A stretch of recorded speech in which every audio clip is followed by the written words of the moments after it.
Talk Radio.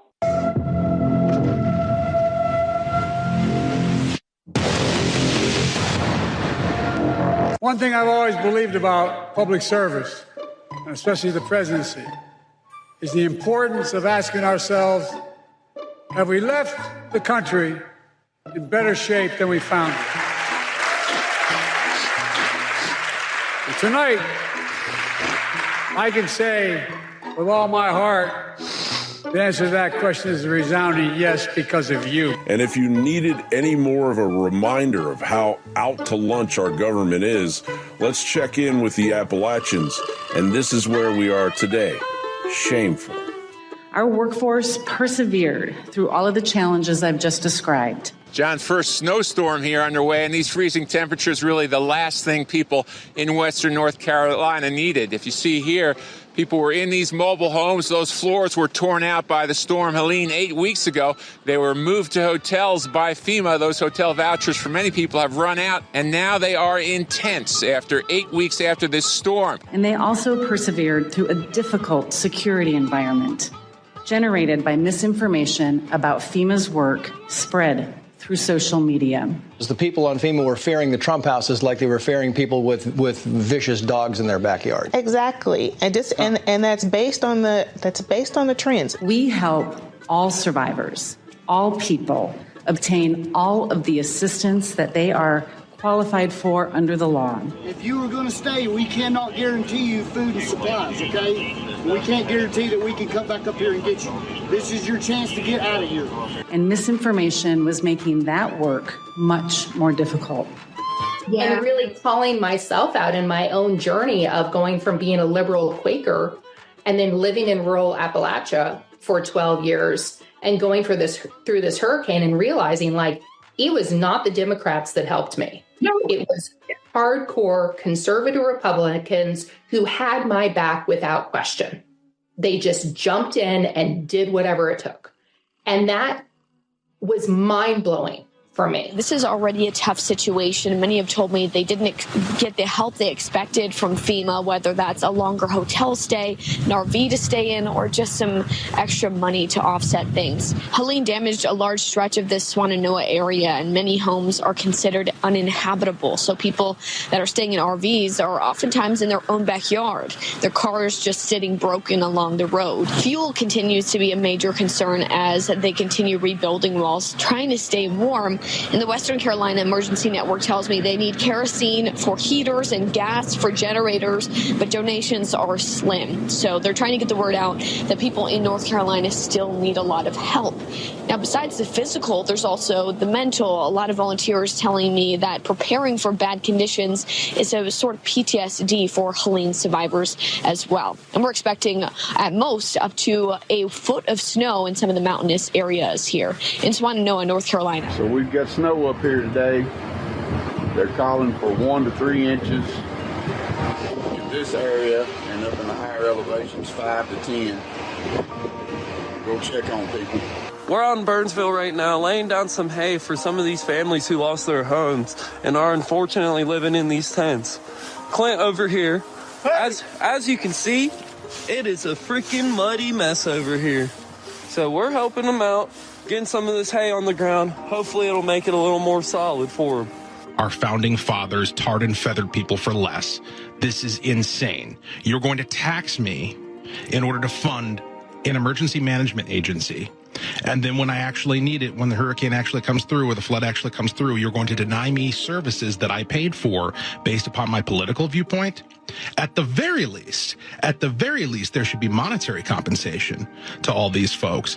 But I think the folks who are actually responsible for injecting these policies at whatever level, and frankly, the people who took the orders to follow through on those directives should all be in jail. Yeah. They should all be in jail for decades. Yeah. It is inconceivable that we would allow, and by not doing that, by not punishing them, punishing them for this egregious violation of people's rights, By not punishing them, we're sending the signal that you can continue to do this, that as long as you keep it under a certain threshold and you have some vaguely plausible excuse for why you explicitly discriminated against people for their political views, you can just keep on doing it. This needs to come to an end, and it's only going to do that.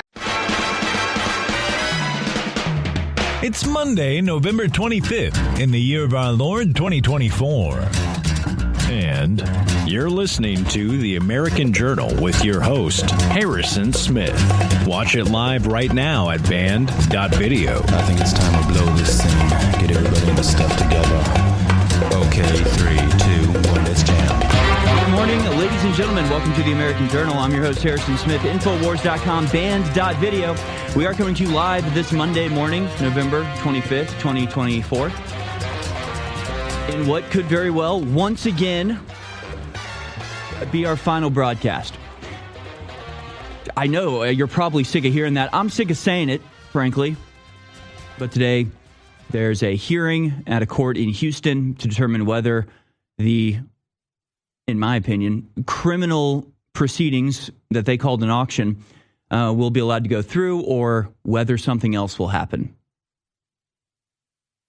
And we don't really have a time frame on that quite yet. But if the crew can bring in as soon as we find out, all we know is that at some point today, there's an evidentiary hearing scheduled where the auctioneer and the supposedly victorious onion conglomerate are going to make their case for why allowing a lower bid that used credit and didn't follow the rules of the auction should be allowed to go through. And so as I understand it, the two outcomes from today could be that the judge says, actually, it's fine.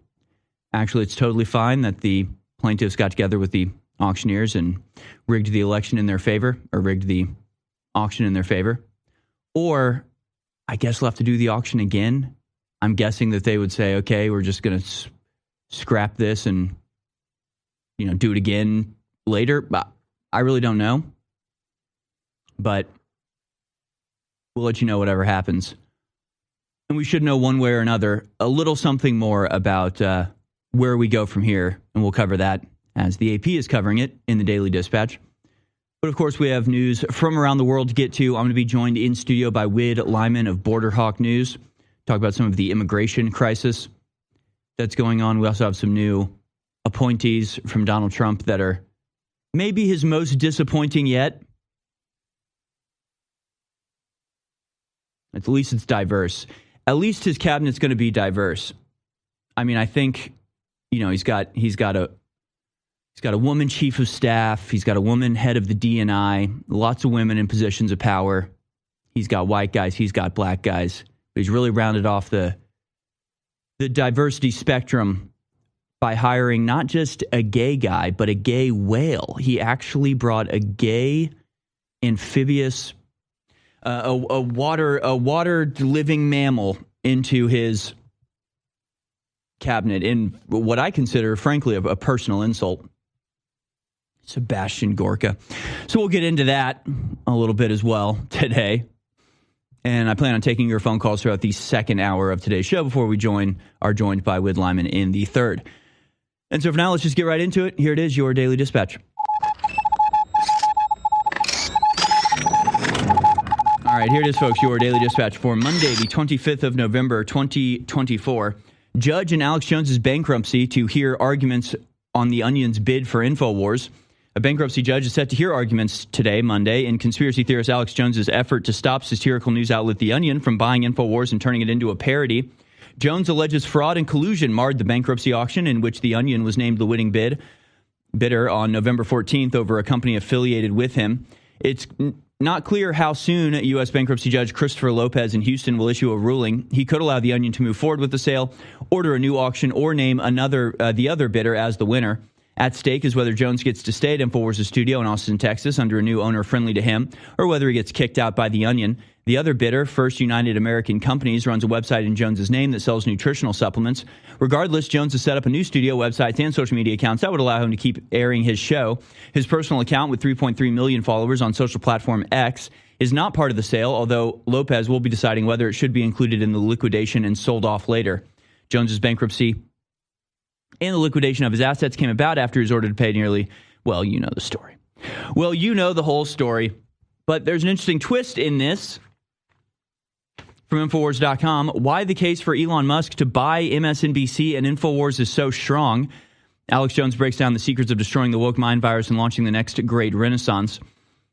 And this is a clip from a show yesterday, Alex's Sunday evening show. He broke down the real case for Elon Musk buying both Infowars and MSNBC.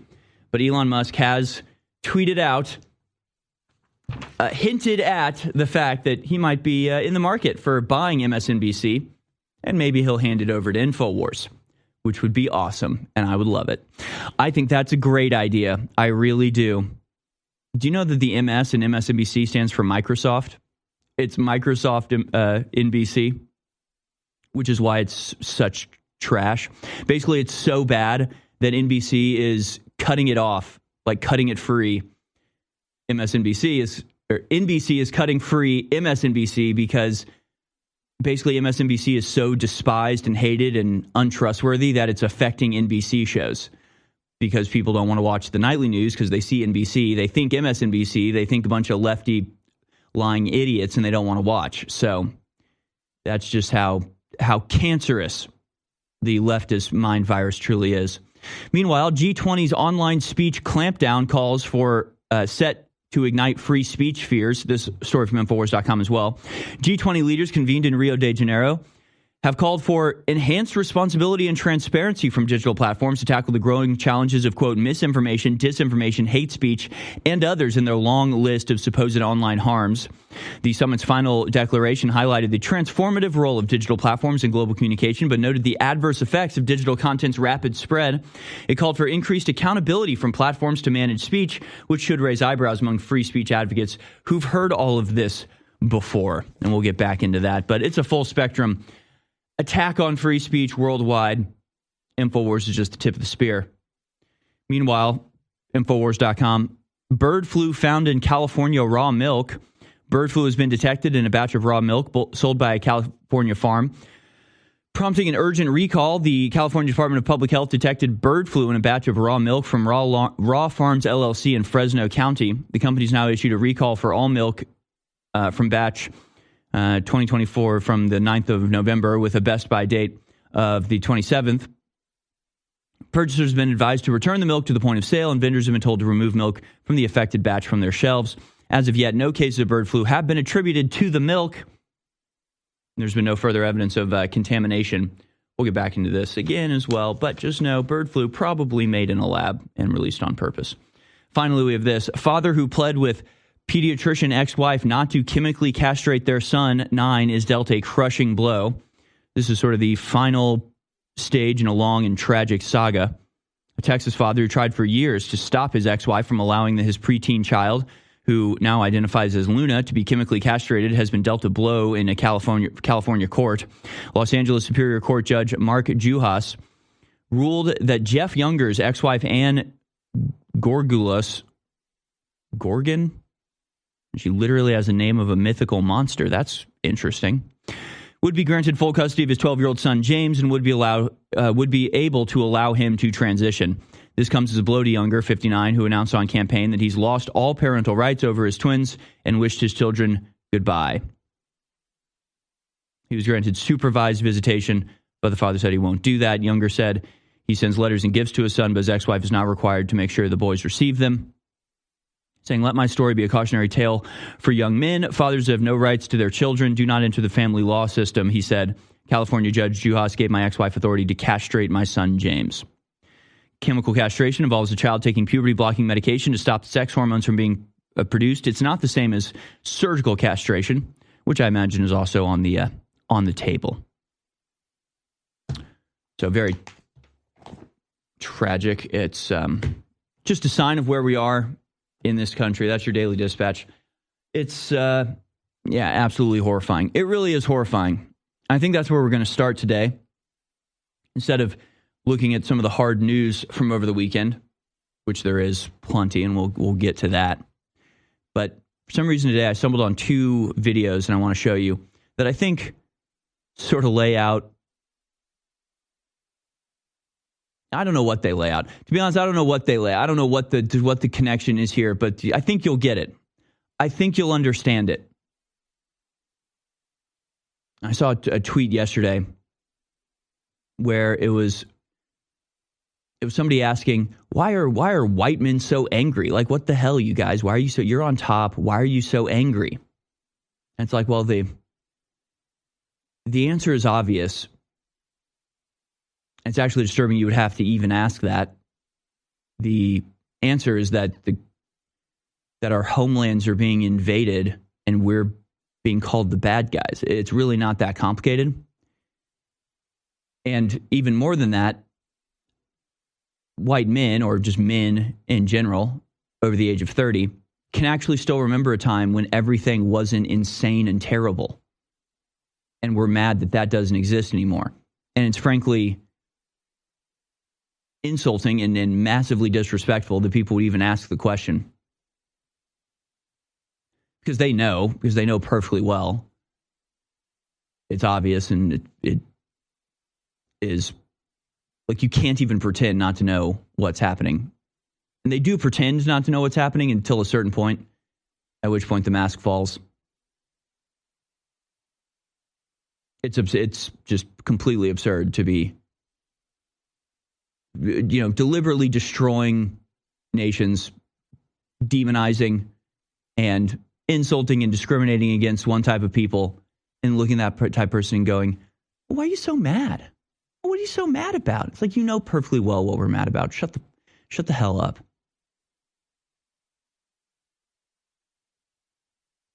But the point is, and the fact is, that the country that our forefathers built, that was nice and wonderful and worked well and served everybody and created a system by which absolutely anybody born in any station could rise to the heights of fame and fortune and power and privilege and absolutely everything by sheer dint of their hard work and talents, has been inverted, corrupted, destroyed, and everything's worse now. Again, really not that complicated. And one of the main tactics of the leftists is to convince you that better world never actually existed. So when you see the videos and the pictures and the images, the real life home videos of what things were like in the 50s and the 60s, they want you to think that doesn't exist, that was just a thin veil, and that underneath there was just this cesspit of corruption and hatred and malice and discontent. The classic image of the happy 1950s family with the labels where it's like the mom's like, I'm drugged out and kept as a slave in my home. And the little boy's like, the priest touched me. And the father's just like, I hate my family. And it's just like, yeah, nobody was ever happy. There's no neighborhood that was ever safe. Kids never ran around and played all day and then came home when the street lights came on. That's all a lie. That's all an illusion. They have to convince you that never existed, so that when you look around and see how crap everything is now, you don't have anything to compare it to. No, the fact is it did exist. And some of us were even born at the tail end of it and got to enjoy it. And so I'm going to show some videos here that I think illustrate like what we're losing, what is going away. One is a stand-up routine, but the other is a video from our stalwart leader, Alex Jones. Alex Jones posted this on X yesterday. Quick video with the label, important question for lefties. Why do you drive slow in the fast lane? Are you morons, or do you do it on purpose? So let's go now to clip number 2. As society breaks down, you get these mentally ill people like this guy who get in the fast lane and drive 20 miles under the speed limit or 18 miles of the speed limit. You can say, well, the car's in front of him. No, there wasn't a car in front of him. Look at this person. Now, you know that's a Democrat. A lot of times they have Democrat stickers on their cars. I mean, just morons. And it's getting worse and worse. Just absolutely devastatingly stupid. And they don't understand that the left lane is for passing. They think it's like this open lane for them to enjoy themselves. And it's just indicative of people having no knowledge about anything. I mean, it's just everywhere in Austin, all over the country now. I mean, it's constant. People in the slow lane, in the fast lane. And I'm talking about 15, 20 miles under the speed limit. Brain dead morons going under the speed limit for even the slow lane. I mean, a cop, they're the ones that need tickets. They're the ones that need tickets.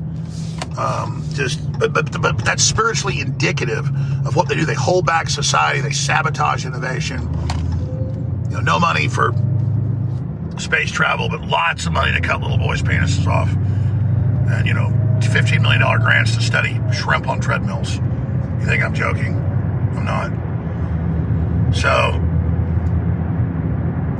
it's just classic BS. Absolute classic BS. I want to have like a t-shirt or something that says, the left lane is for passing. Get out of the left lane. But they are leftists, so they like to drive in the left lane. I'm going to do an actual study of the left. I see it all the time.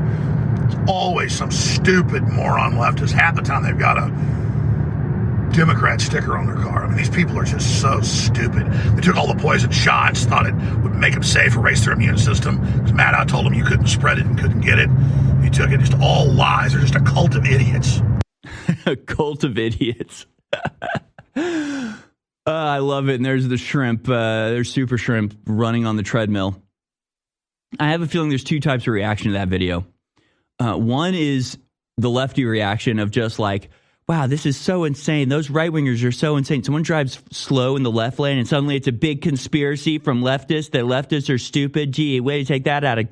And then the other half is the people like me that are just like, yeah, no, I think that was an internal monologue. Like that sounded like an out-of-body experience. I was watching somebody else have exactly the same thoughts I did driving down the road, especially in Austin, because, by the way, it is actually a political thing.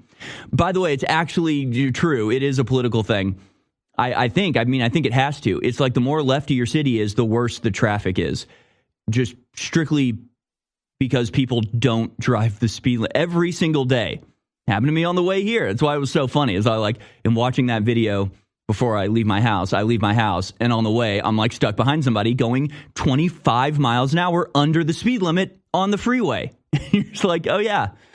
These people are horrible. So it's like as your country becomes more left, there's the really obvious, apparent, tangible things like the fact that they'll take your son away and castrate him in a different state, even though you don't want him to, like what happened to Jeff Younger. That's like the in-your-face, like, oh my God, how did it get to this point level of leftist insanity.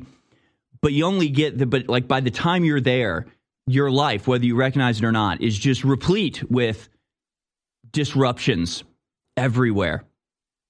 And it's just one of those things. I'll go to this other clip, maybe expand on a little on the other side. This is a bit of a longer clip, but I don't know. It stings to me because it reflects so perfectly what we've lost over just the last few decades. Clip number 4. I was sitting in my house a couple weeks ago, just relaxing. My doorbell rang. This is weird. It's a different feeling when your doorbell rings today opposed to 20 years ago, right? 20 years ago, your doorbell rang. That was a happy moment in your house. It's called company. You'd be sitting there on a Thursday night watching TV. Your doorbell rang. The whole family shot off the couch. Oh my God! Put the lights on. Somebody's here. We got people. The whole family went to the door. The kids were in socks. They slid up to the door.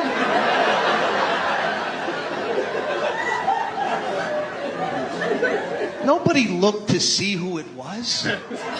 Right? You just opened up the door. You were like, oh my God, look at that.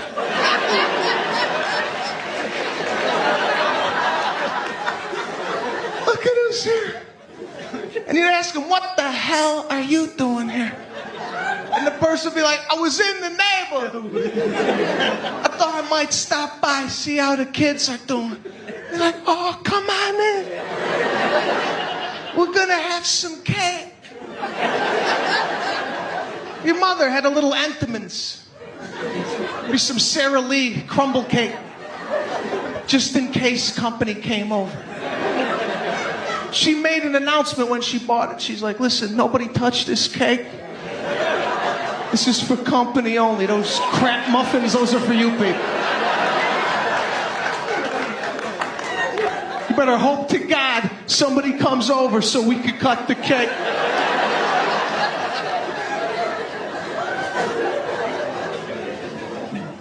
She put her cake in the middle of the table, proud of it. And she put it right in the middle. Cut yourself a slice. Want a cup of coffee? We're going to do want some Sanka? Yeah, that's old school. A lot of the young kids are looking at me like, what is that, an iPhone app? What the hell is Sanka? Your mother had a tin, brown and orange tin of Sanka, ready to go just in case the company. She put a big pot on the table. Go ahead. Nobody had a cell phone back then. If your house phone did ring, your father stood up and said, nobody get that phone. We got company. And you lost track of time. 2 hours went by. You were like, we got to get out of here. That's okay. Next time we're going to come by you. Like, yeah, my door's always open. Now your doorbell rings? It's like, what the f***?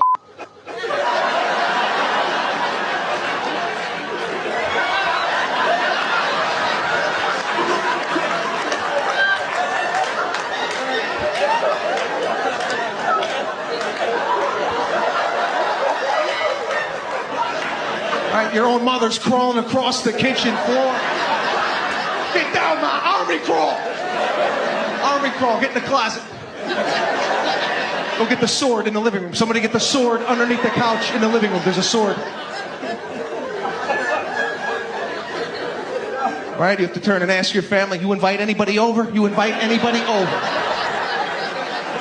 All right, I got to find this guy's name. It's very funny. In Sebastian Maniscalco. Dan knows everybody. Yeah, hilarious stuff. But you know, it's not just silly stand-ups, not just a silly video from Alex Jones. It's all very true. It's all very much what we're losing. The neighborliness, the hey, I'm not saying I don't have a sword for when strangers show up. You have to these days. You have to. The neighborliness, the competence, the intelligence, having a world where like just things get done and your order is right. You can speak the same language as the people that you're hiring to do construction. Like just a world that made sense and was simple has been replaced by a world that is just frustrating and infuriating and unfriendly and disseparate and untrusting. And it's on purpose to keep you alone and not a threat. Now, the one thing I want you to do, if I could ask you to do anything for America and Alex and this network and this crew, the one thing I would ask you to do, go to thealexjonesstore.com right now and sign up for Alex Jones VIP Club. It's $30 a month, but you get $40 in store credit. So if you're going to buy a $35 shirt, you might as well sign up for the VIP Club so that you can get that extra $10 and just get the shirt that you want. That is going to ensure that we can fund this operation, fund the next operation, and ensure that Alex always has a voice. They can try to steal his identity. They can try to steal his business. They can try to steal America. They can try to sacrifice humanity in nuclear genocide.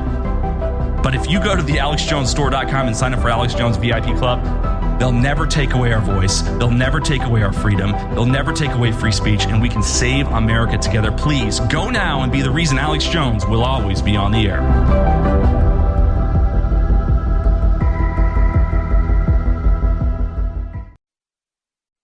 Infowars.com is tomorrow's news today.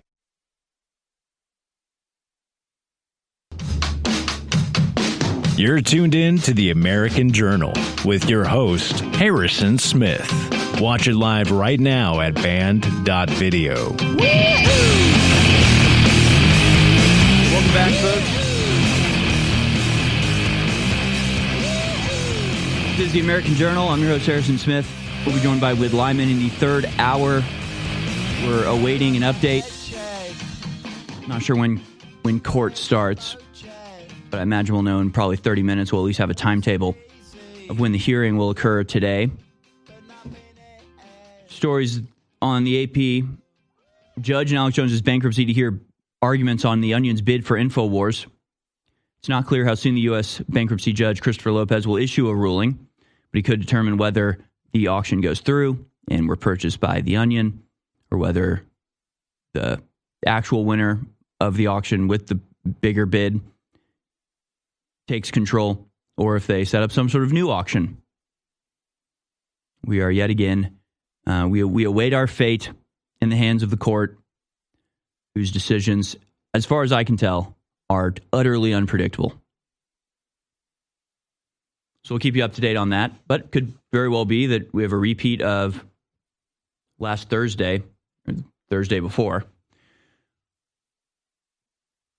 in which we get the report that the sale has gone through and we're to be shut down later today. It could happen today, could happen tomorrow. It could never happen. We just don't know. We just don't know. No matter what happens, you can still go to the AlexJonesStore.com and support us in the future. Like, no matter what. No matter what. InfoWars stays. We remain in the studio. Fantastic. The AlexJonesStore.com is where you go to support us. They took over InfoWars. We get shut down. We have to launch out of our satellite studio. Well, the AlexJonesStore.com supports us. Elon Musk's buys InfoWars and MSNBC and turns us into XNBC InfoWars. Well, you can still support us at the AlexJonesStore.com. So no matter what happens next, if you want this mission to continue, this mission of really, when you boil it right down to it, common sense, tradition, and Christian ethos, true basic Americana, you can go to the AlexJonesStore.com and support us in this. And that really is it. And what hopefully I'm not just, taking advantage of this platform, but there's something so unique about InfoWars. Like, you turn on the Alex Jones Show, and it's going to be a college level education about nuclear weaponry and doctrine and the history of Russian-American relations. We might just do hard news, just straight headlines and analysis. Or maybe we'll spend an hour like showing stand-up clips and funny videos. And it's all in the same mission. It's all part of the same effort. Because as I showed that stand-up and that, what I find hilarious video from Alex Jones, complaining about people driving slow in the fast lane, it's all indicative and it all illustrates and highlights what we're actually fighting for and against here. What we're fighting against is the endless inconveniences of the modern world. Totally unnecessary, totally restrictive. And whether that's people just not knowing how to drive, not even knowing that the left lane is for passing, like they just don't know, because people they just have no idea. I mean, they don't know Utah as a state. They don't know how many moons the earth has. They don't know that America is a country. I mean, you've seen all the videos that we've showed you of just the endless foolishness, the endless stupidity of people with high school graduations, high school diplomas, and yet are counting on their fingers what 10 times 10 times 10 is and still gets it hilariously wrong. It's hard to run a country. It's hard to run a first world country when the adults in your country can't multiply 10 times 10 times 10. I think it's impossible. I don't think you can run a country at that point. In the same way, they want to make you think that all of the inconveniences, all of the horrors, all of the annoyances, and people act like this is, some sort of privilege. It's not a privilege. It should be a right to have like a neighborhood where you don't have junkies shooting up on the sidewalk. That's not an unreasonable request for your government, but they want you to think that it is. And they want you to think that this is just the modern world. All these crazy modern inconveniences. It's just, hey, it's part of progress. It's part of the modern world. It's completely, inexorable from, or something that you can't extract from the modern world. It's baked in. It's a necessary thing. We want to have better technology. We want to be more advanced. We want to go to the moon. Then you got to deal with, not being able to communicate with your neighbor. But then you do something like go to Japan and you're like, oh, okay, they're more modern than us significantly.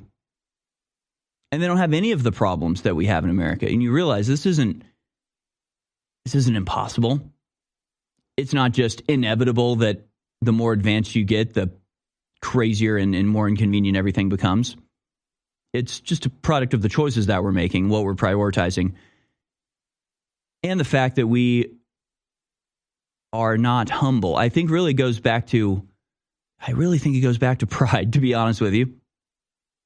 Because there's something in the modern person that is so self-assured and so condescending that they really think that, because a scientist somewhere, they've assured me, can explain thunder, then superstitions are to be thrown to the side. You know what I mean? Because, I would say, people think that because they know the water cycle, they think that gives them some massive insight and makes them smarter than what they refer to as, the goat herders from 2,000 years ago that wrote the Bible. And there's just something so dismissive about the way things were before, as if everything in tradition is just the consequence of thoughtless, paranoid superstition. When the reality is traditions are traditions because it's been generation after generation after generation of trial and error. And it turns out that we actually figured it out. We actually figured it out pretty much completely. We actually already peaked as a civilization. And it's only when people started messing with that formula that things started to get worse again. I'm pointing out all the time, people my age, all of our grandmothers have college degrees. Everyone I know, all my friends growing up, all of our grandmothers went to college, got a degree, and then became housewives as a choice. Not because they thought it was some religious duty that they couldn't explain but felt compelled to adhere to, not because they were superstitious, not because they were fearful and forced into this role, because they knew it was the best way to have a happy, healthy life. That's what you do. Now we've moved away from that. Everybody's less happy. Everybody's sicker. Everybody's poorer. Everybody's working more and earning less. It's just everything is worse in every possible way. Except you have, a lot more crap on TV to watch. And so you get down to what InfoWars' mission is. It literally is just normalness. It's just normality. It's just, let's just be normal. It's really not that complicated. And normal for centuries in the Western world was a man and a woman getting married, preferably young, having kids, the father working, the mother staying home, the extended family being around and close by to help, shoulder the burden. It's all very good. It's all very normal. It's all very good. It worked very well. And now fast forward 50 years and you've got trans kids and 50+% divorce rates and massive drug addiction, massive unhappiness. Half of liberal women are on some psychotic drug. So we can get into the news, and we will. We'll talk about the Ukraine. We'll talk about Russia, and we'll talk about Israel and all the ridiculous nonsense going on there. But at the end of the day, it all really boils down to we just want to live in a world where things are simple and easy. People are nice to each other, not at each other's throats, not harboring some 2,000-year-old grudge against a race, just normal stuff.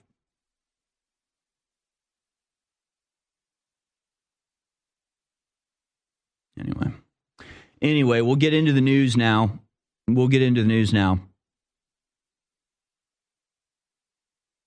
And we'll start with Russia and Ukraine, I guess.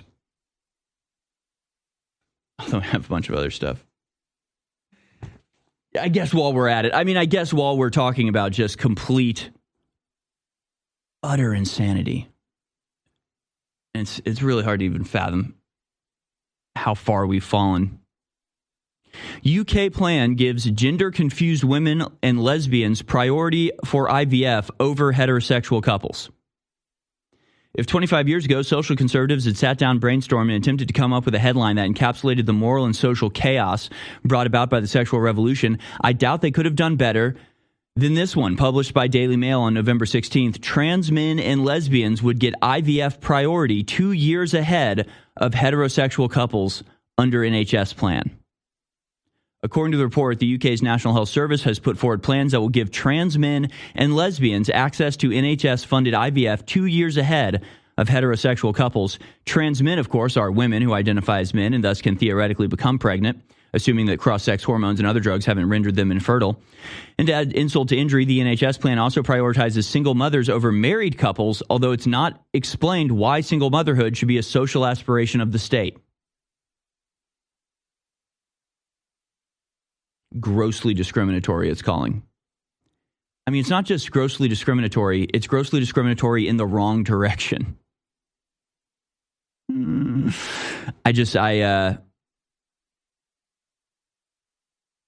don't know what to add to this. I just want us all to wallow in the sheer unrestrained stupidity, madness, inversion that we currently reside in. They are prioritizing single mothers over families. So I want to explain. IVF is a wonderful tool. It's like a magical tool. I know no less than 5 women my age that have had to use IVF to get pregnant because for years they try to get pregnant without it and they can't do it. And it's one of the most painful things you can experience as anybody, but especially for the women. I wouldn't wish it on anybody. So if you're going to have IVF, that's what it's for. That's what it's for. And it's unfortunate that we even need it. And in a world where we haven't been beset by hormone-altering plastics and poisons in the vaccines and poisons in the food and water and the social, societal pressures to not get married, not have kids, go to school, go to college, get a career, focus on that. And then by the time that society tells you it's time to settle down, it's too late and you're not nearly as fertile as you once were. So, it's sad that IVF is even necessary. It wouldn't be if we had a healthier society overall. But, that's just the case. It's just how it is. And so you have this technology, this procedure that lets people that would otherwise be incapable of making children actually able to make children. Couples actually giving birth to their own children through a process that allows them to do so. Why would this ever be used for lesbians or trans men or single women? It makes no sense. One of them is, a heterosexual couple is by nature and should be able to make a baby and is best set up for raising a healthy, successful, happy, responsible child. And if they can't because of some restriction or another, then IVF helps them get over that and just returns them to what should be normal. But now they're prioritizing not healthy couples that just want to have maybe a lot of kids, but now they have to wait 2 years while all of the trans women, lesbians, and single mothers get priority. And people want state-run medicine here. Frankly, if there's anything that the government should be funding in terms of healthcare, I think it should be IVF.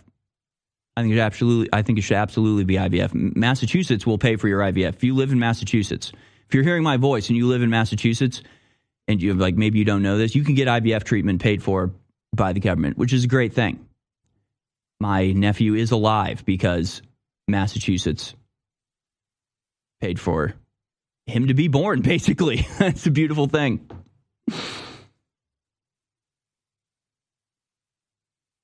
Then it's like, I don't know, are they just trying to get us to stop IVF totally? It's like, here's this wonderful new ability to let people have more children when they wouldn't otherwise be able to, but we're going to give it to lesbians first. And it's like, well, we might as well just not have it. Yeah, we might as well just not have it, I guess.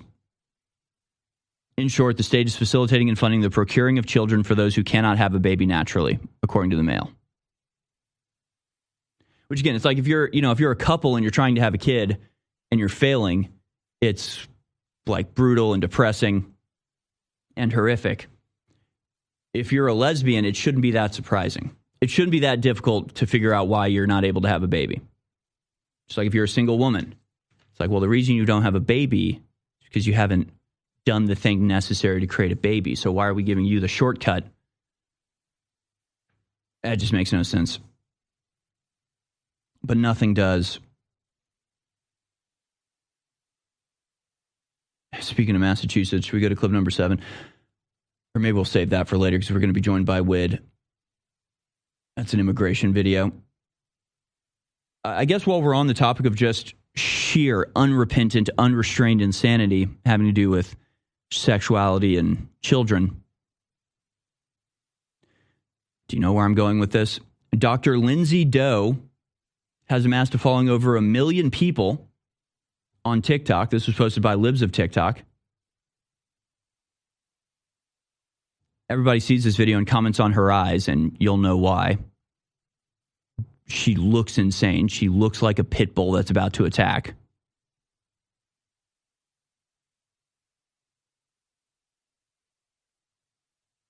Again, I just don't want to say anything crazy here. All I'm saying is if you watch this video, Dr. Lindsay Doe, imagine being somebody from the 50s or 60s. Imagine being somebody from the 40s or 20s, pulled forward to a time machine and seeing this.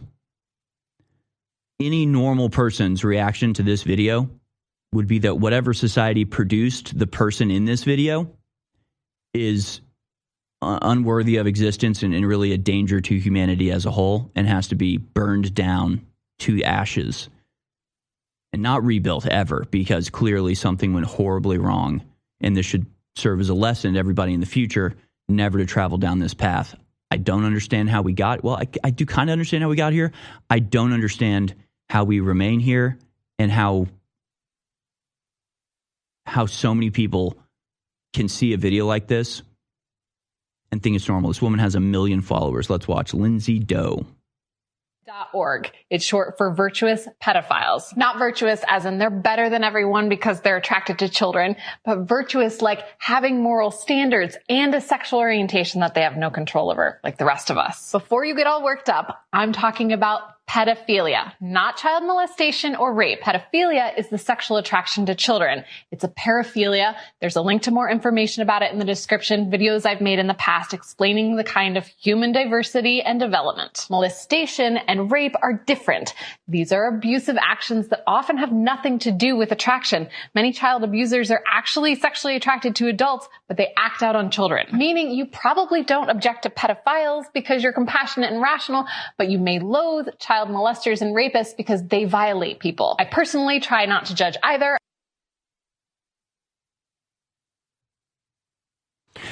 Yeah, that's a How much very adrenochrome is she hopped up on? How much adrenochrome is she hopped up on? Yeah, there's something there.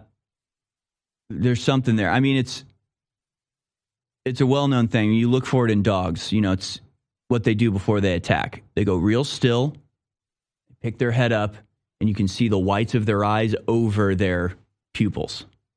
It's like a well-known thing.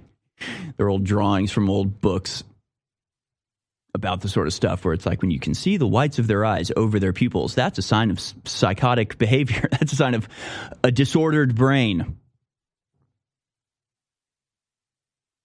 So I guess you have to just talk about the eyes because otherwise you have to deal with what she's actually talking about. Otherwise, if you're going to talk about this video, you have to talk about the fact that she's very desperately trying to get people to not stigmatize sexual attraction to children.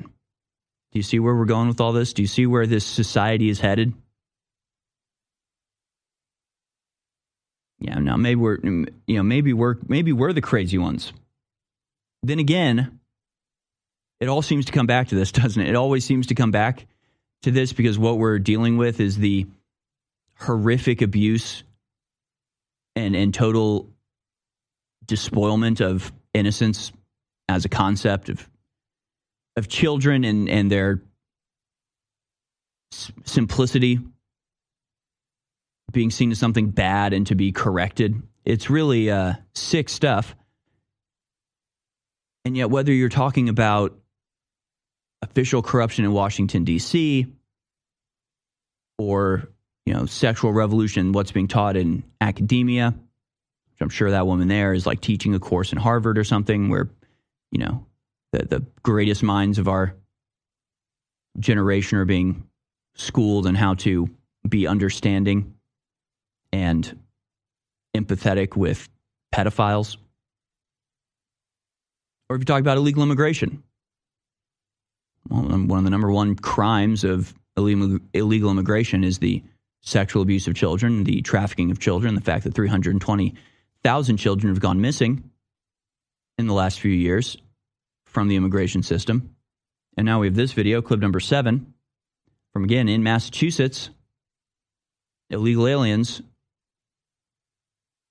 just victimizing and probably destroying forever the innocence and psychological balance of little children. So let's watch.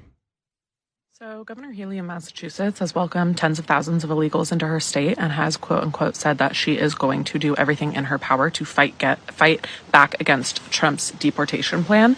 Yet 3 illegals have just been arrested in the state of Massachusetts for raping children.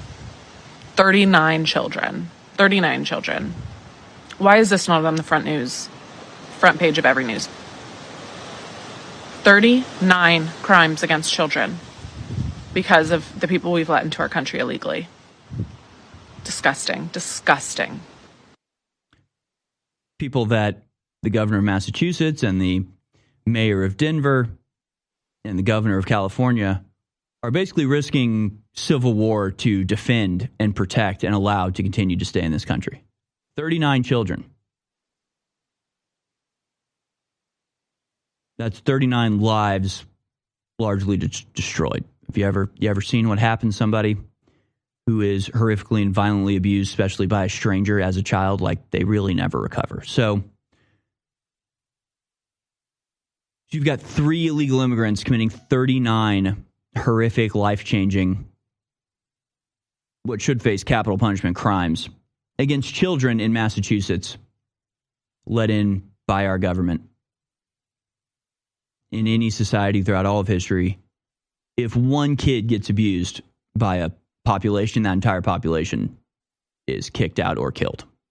That's just how it works through all of history. Nowadays, our society, you break into our country and rape a child,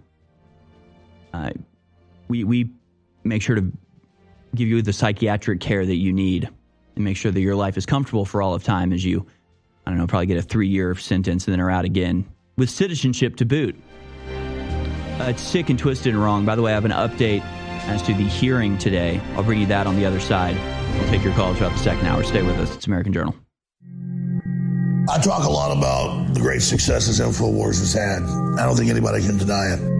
And it is because of listeners and viewers supporting us. But when we talk about the crew at InfoWars, people behind the scenes, the researchers, the writers, they really have been the MVPs in this fight. And when we look at Harrison Smith and Owen Schroyer and the hard work they engage in every day, 5, 6, 7 days a week, it's really just incredible. So for myself and the whole InfoWars crew, I thank you for your past support. And I want to encourage you now to realize that InfoWars cannot stay on air if you do not support us. I know you spread the word. I know you pray for us, and that's wonderful. Keep doing it. But Most viewers and listeners never go to InfoWarsStore.com, and you never buy great products that enrich and empower your life while at the same time keep us on air. I know that less than 1% of our listeners actually go buy products at InfoWarsStore.com. If just 1% more of you took action and went to InfoWarsStore.com, our funding problems will be over. Please take action now.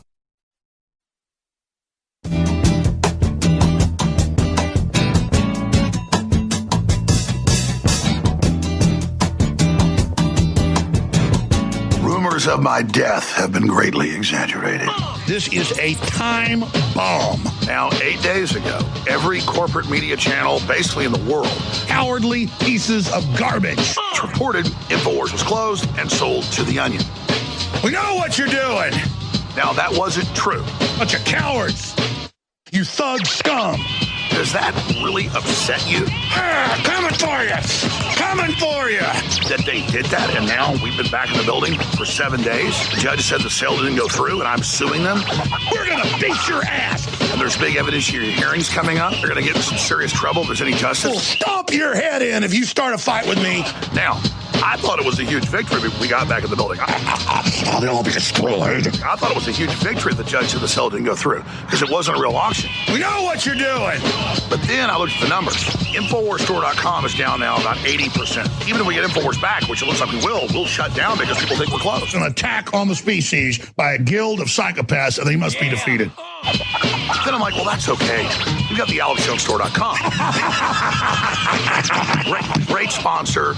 Great paper apparel, supplements, you name it. They don't even own that. They can't shut that down. That's financing the Alex Jones Network if they do shut us down. So we're going to win, except people are emailing us en masse saying, sorry, can't support you. The AlexJonesStore.com is owned by The Onion. They have no claim to that. Beat your ass! I think it's worse.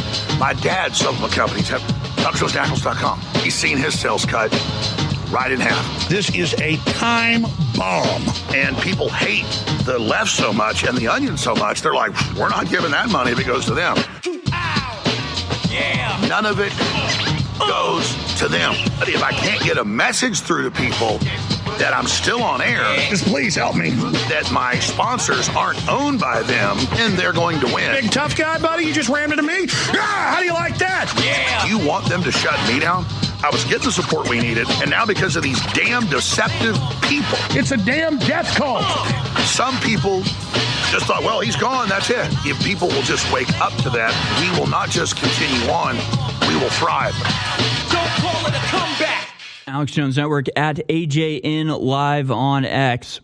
No matter what happens today, we will be continuing to broadcast on at AJN Live. And, of course, you can support us by going to the AlexJonesStore.com. Now, we do have an update. The hearing has been scheduled for 2 p.m. this afternoon. So 2 p.m., fourth hour of the Alex Jones Show. We will, that's when the hearing will start. So probably sometime during the War Room, we'll know more. We'll know more at some point, probably around 2:30 at 3, at least be able to tell you the direction things are headed in. After all, this is a evidentiary hearing, so they will be presenting evidence. That is, presenting their communications and conversations. For the Onion and the auctioneers, it's to prove that they made a fiscally responsible choice by choosing the lesser of the bids, whereas the guys on our side, the FUAC, will be arguing that they were treated unfairly and that they were not provided a legitimate opportunity to try to offer the most money in order to win the bid. And it will be up to Judge Christopher Lopez to determine whether or not it goes through. And, of course, we've been sort of reiterating this over and over. But last time, with the emergency hearing filed by several parties against the clearly incorrect procedure of the auction, Judge Lopez's response was nobody should be comfortable with the way the sale went down. And so you'll see people out there, you'll hear people on podcasts and elsewhere saying, actually, everything about this is totally fine and it's perfectly normal the way they did things and it'll definitely go through. It's like, well, if that was the case, then there wouldn't have been an emergency hearing. Judge Lopez wouldn't have gotten angry and said no one should be comfortable with this. He wouldn't have scheduled an evidentiary hearing. Clearly, this was not by the book, by the numbers, and done in the normal way. And I think what the left is banking on is their smear against Alex Jones being so powerful that the legal system just decides to deprive him of his rights and screw him over regardless of the law.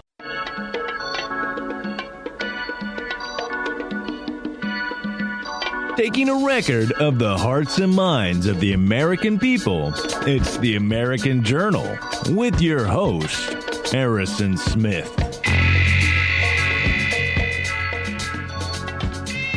All right, welcome back, ladies and gentlemen. Second hour of American Journal is on. I'm your host, Harrison Smith.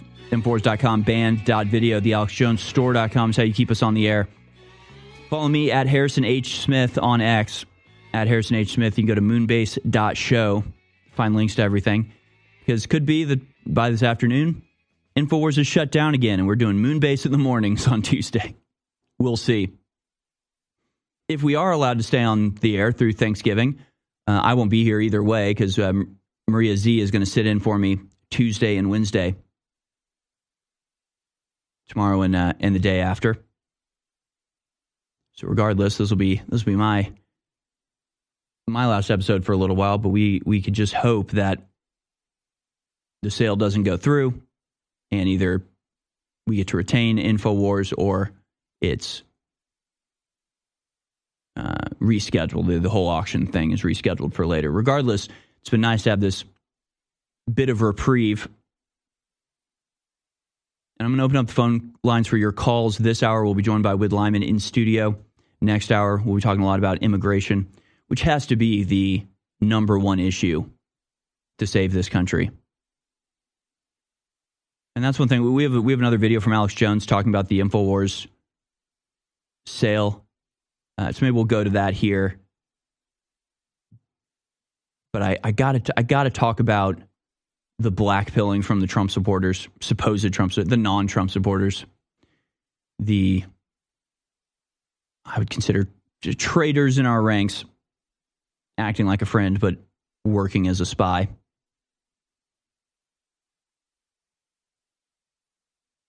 In part because it's like as soon as we won the election, people forgot what we were up against. And you have to understand that the Trump victory, if nothing else, if all he's able to do, all of his promises, all of his guarantees, everything that he has put forward, peace in Ukraine, peace in Iran, Department of Government efficiency, firing all the federal workers that are sabotaging things behind the scenes, cleaning out the deep state, getting rid of the bad actors in the CIA and FBI, reforming, all of that is great. It all needs to be focused on.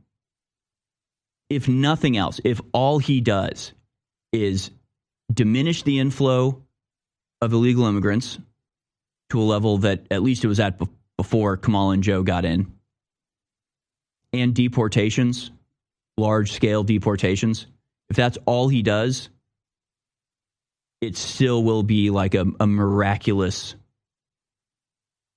gift of a few more years of America to try to save itself. Because you have to understand, if Kamala Harris had gotten to office, all of the tens of millions of people that arrived over the last 4 years would have been fast-tracked into citizenship, given voting rights, giving a say in our country to the tens of millions of people they brought over, and tens of millions of more people would be brought over, and then that's it for this country. I mean, you think America can handle the 30,000 people that have already, or 30 million people that have already arrived, being given citizenship, and 30 million more people arriving? I mean, 4 more years of Kamala Harris, the population of America would be half illegal immigrants. Half of the people in America would have arrived in the last 5 years. I think people forget. I don't know if they forget or just don't think about it, but that was the possibility. That was the other timeline that we could be on right now. So just realize 4 more years of that, and that's a death blow to America. We're just critically injured right now. We're just on the hospital bed being kept alive by machines, but still potentially can make a full recovery. 4 more years of that, and that's a dagger through the heart of America. So we avoided total death in the election, and everybody casting doubt on Donald Trump and undermining him from the minute he was elected needs to shut the hell up and get on board or get out of the way. Or be the enemy that you really are. Like, just be on the other side. We'll get to it. I'll explain it. But let's go first to this video. Alex Jones just uploaded this morning, talking about some of the billionaires behind the operation to shut down InfoWars. Let's watch. We've now learned from recently released court documents what happened to me in the last 7 years with the whole Sandy Hook thing. And I've learned more and more as the process went on, where it came from, why PR firms were hired to say I did all this stuff I never even did, how they raised money for gun control groups in my name, claiming I was persecuting them. And then now it all came out in court. Michael Bloomberg was behind the whole thing to not just destroy the Second Amendment, but the First Amendment as well. And his gun control group, Everytown, funded the lawsuits, the attacks, and now is the backer and owner of this Onion satirical site. And they've admitted on national news that they're going to fund it to try to take over my identity and then misrepresent me to discredit not just myself, but the freedom movement.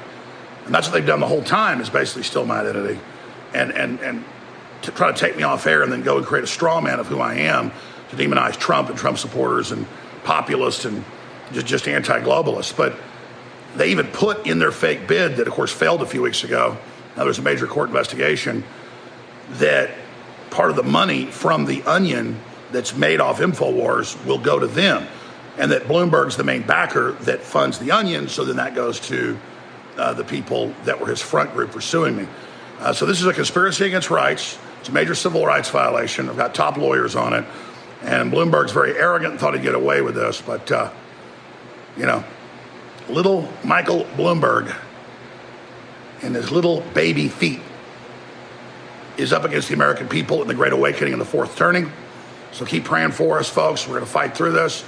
But these guys have committed major civil rights crimes, in my view, against not just me, but the American people as well. And it's all coming out. God bless. Turns out Michael Bloomberg was behind the whole thing. That's the tweet from @RealAlexJones. And yeah, Bloomberg's participation in this has been known for a while, just how fully and how corruptly they've been involved is still coming out. But in one of the normie podcasts I was listening to about the Jones case, they're saying something about, it's just, there's a level of like cognitive dissonance in the left that it's pervasive.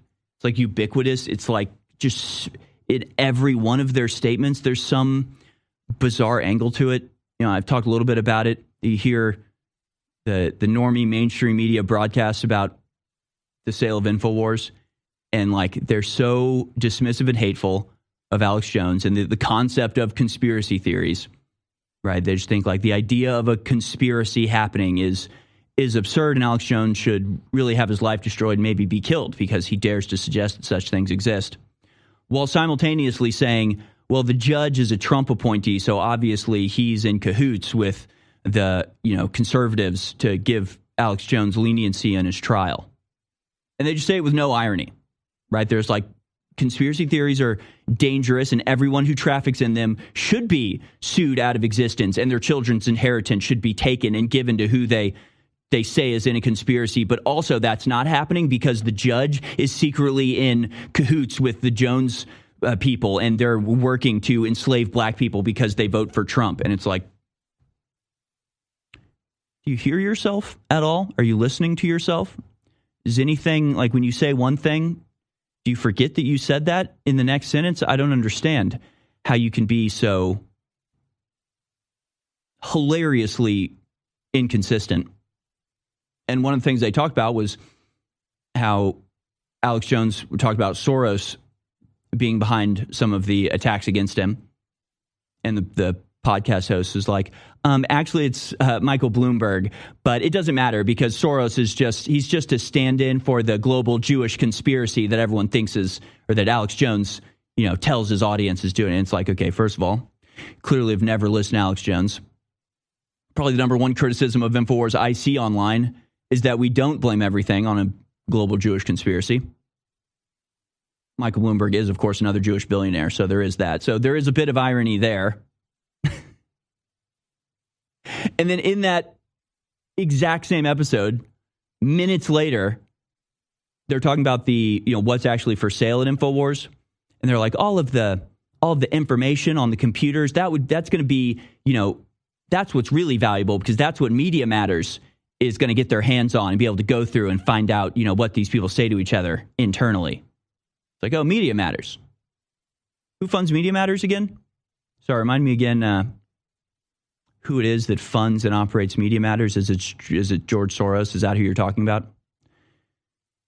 Right, so it's like there's just something in the leftists where it's beyond words, it's beyond description, it's beyond hypocrisy, it's beyond cognitive dissonance. It's like everything they believe is like incompatible with everything else they believe. It's very hard to get a handle on. As they talk about how if you reference George Soros being a part of this trial, that's just because Soros is shorthand for the global Jewish conspiracy you're lying about everybody controlling, but actually it was a consortium of other billionaire Jews that are shutting us down. And the Soros Media Matters conglomerate is certainly a part of it and is operating behind the scenes to take advantage of and, wield power against InfoWars and everybody who works here.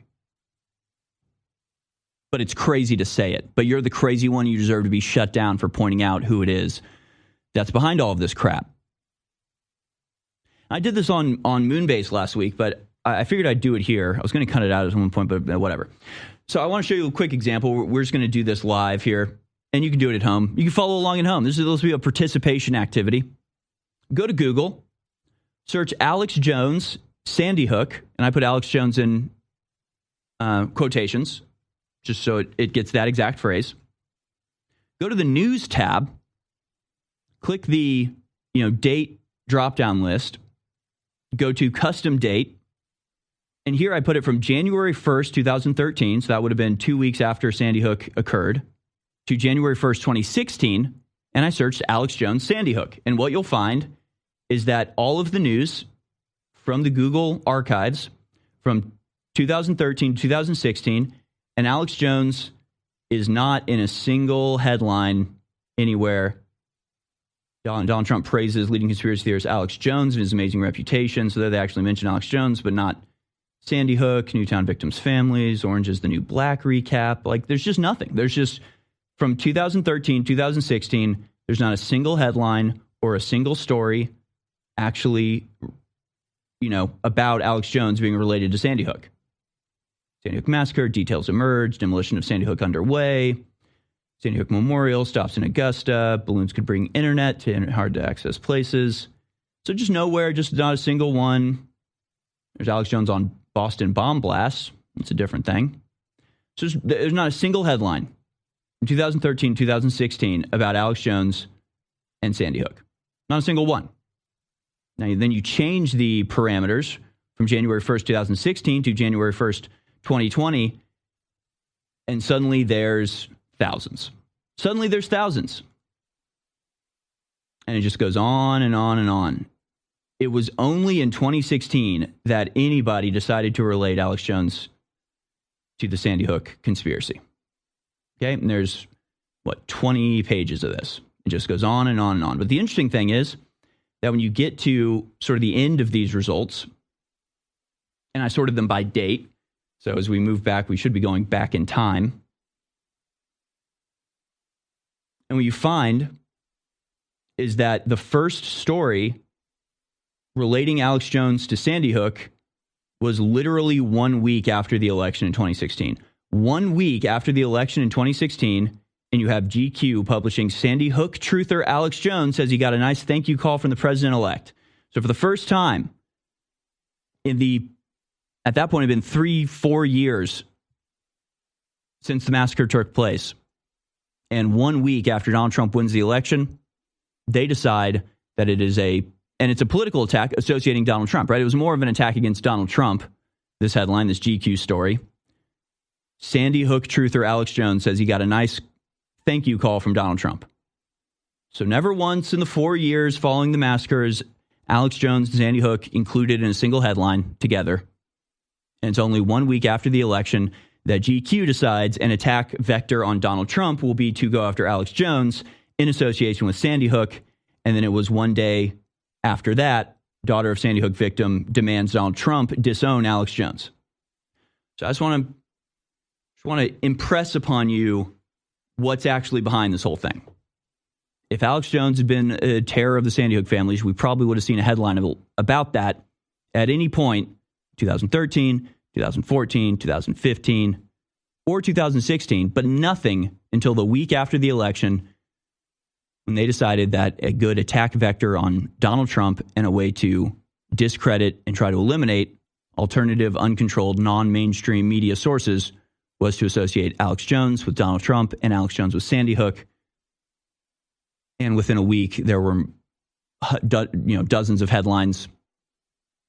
And that's when everything got kicked off. And from that point on, you could not search Alex Jones without it being associated with Sandy Hook, despite up until then, for years and years, that was never a thing. Never a thing, never associated, not a single headline. So, hey, maybe that's just a coincidence. At the time of the Sandy Hook shooting, I was working for a news station that was part of the CNN affiliate program, CNN News Source, and I had never heard of Alex Jones. Totally covered Sandy Hook, all of that. Never heard any of these conspiracy theories. Do you want to know another interesting thing? If you search, I don't know if I can do it here. I think I did ChatGPT just to find out when exactly it happened. I searched, when did Reddit start censoring Sandy Hook information? I'd have to sign in. All right. I'll just tell you, but you can trust me and you can go do it yourself. Reddit started censoring Sandy Hook truther content in January of 2013, which is less than a month. So the shooting happens in mid-December 2012. By January 2013, Reddit was banning the topic from discussion, which I think that matters. I think that matters because what that means is that the response of people questioning the events at Sandy Hook was immediate and overwhelming and from every different direction. If it was just Alex Jones pushing this, it wouldn't have been such a giant topic of conversation that Reddit had to issue a site-wide ban on questioning Sandy Hook 2 weeks after the event happened. But by 2 weeks, it had been such a gigantic topic of conversation, it was dominating conspiracy boards and flooding other Reddits, and they had to shut it down because it was too much. There was too much conversation going on about it 2 weeks after it happened. I wish Alex Jones had that type of influence. I wish Alex Jones could just come up with some sort of baseless, random story and then have it completely dominate one of the world's largest social media platforms in 2 weeks, but that's not how it works. The fact that it spread so quickly and so fast means it was a naturally occurring event. So yeah, there you go. Just a little timeline for you there. 2013, 2016, zero results. 2016, 1 week after the election, suddenly Trump and Alex Jones are associated, and Alex Jones, his whole career is Sandy Hook, and that's all he's ever talked about, and he's famous for it, and he's the one that came up with the conspiracy theory about it. It's absurd. It's all absurd, but that's just my personal view. 2 p.m. today, we'll find out whether we'll be able to continue to broadcast. But I want to go ahead and give out the phone number, and we'll take your calls throughout the next segment. 1-877-789-2539. 1-877-789-2539. And before we go out, I'll go to this video, clip number 1. This is Lindsey Graham being honest for once in his miserable life, as published by Mel at Village Crazy Lady. We are often told that the reason we have to fight in Ukraine to defend democracy, which is ironic because their president has canceled the last 2 elections and said he's going to remain in power until the war ends. And most people in Europe and America don't want further participation in the Ukraine war. But when it comes to our democracy versus what the people actually want, our democracy wins in that they ignore what the people want and do whatever the hell they're going to do anyway. Or the international rules-based order, which Lindsey Graham is clearly not an actual fan of. Nobody in the United States is actually a fan of, because the rules-based international order keeps calling the Israeli genocide a genocide. And they don't like that. And so they're threatening to invade The Hague and shut down the International Criminal Court by force. So those are the 2 excuses that were used for Ukraine, and neither one of them is even remotely valid. So what's really behind it? I think it's obvious. Money laundering, and the fact that Russia is one nation in the world standing up against, in a powerful way, standing up against the global New World Order and one world government, total destruction of nations as they consolidate all global power into one unified, unelected, technocratic despotism. So let's go now to clip number 1. Here's Lindsey Graham telling the truth about what's really behind the war in Ukraine. Ukraine is still standing. This war is about money. People don't talk much about it. But you know the richest country in all of Europe for rare earth minerals is Ukraine. $2 to $7 trillion worth of minerals that are rare earth minerals, very relevant to the 21st century. Ukraine's ready to do a deal with us, not the Russians. So it's in our interest to make sure that Russia doesn't take over the place. It's the breadbasket of really the developing world. 50% of all the food going to Africa comes out of Ukraine. We can make money and have an economic relationship with Ukraine that'd be very beneficial to us with peace. So Donald Trump's going to do a deal to get our money back, to enrich ourselves with rare earth minerals, a good deal for Ukraine and us, and he's going to bring peace. And Biden's been a disaster when it comes to containing bad guys. I think you're the bad guys, actually.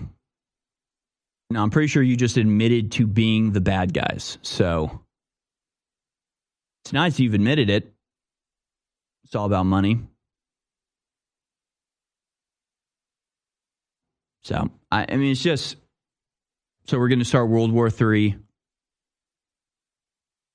over your money. And he's like, Ukraine's ready to make a deal with us. Like, well, they actually were ready to make a deal with Russia.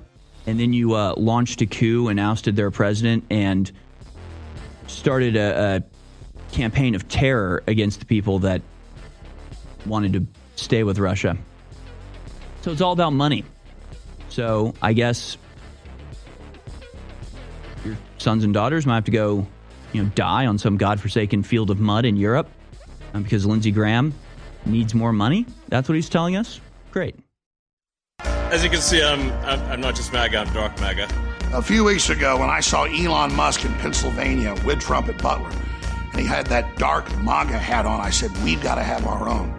And we've come out with it. Yeah, we can put one out that just says "Make America Great Again," and that's available at thealexjonesstore.com. But I personally like this one, Murdered Out. It fits great, and it funds the info war and supports President Trump. And if you don't like Murdered Out, we got it white on black. So get yours right now, and a bunch of other great designs of hoodies and T-shirts and top-of-the-line supplements that all fund the Second American Revolution at thealexjonesstore.com. Let me show you a few more of these. Now that the FDA admits fluoride does lower your IQ and give you cancer and infertility, it's a great time to wear one of these beautiful hats, and it's a great way to start a conversation and warn people. Here's the classic Make America Great Again Murdered Out, and we've got the Save the Frogs, over 50 designs, all at thealexjonesstore.com, and it keeps us on air and it spreads the word. Please go to alexjonesstore.com and get your Patriot gear.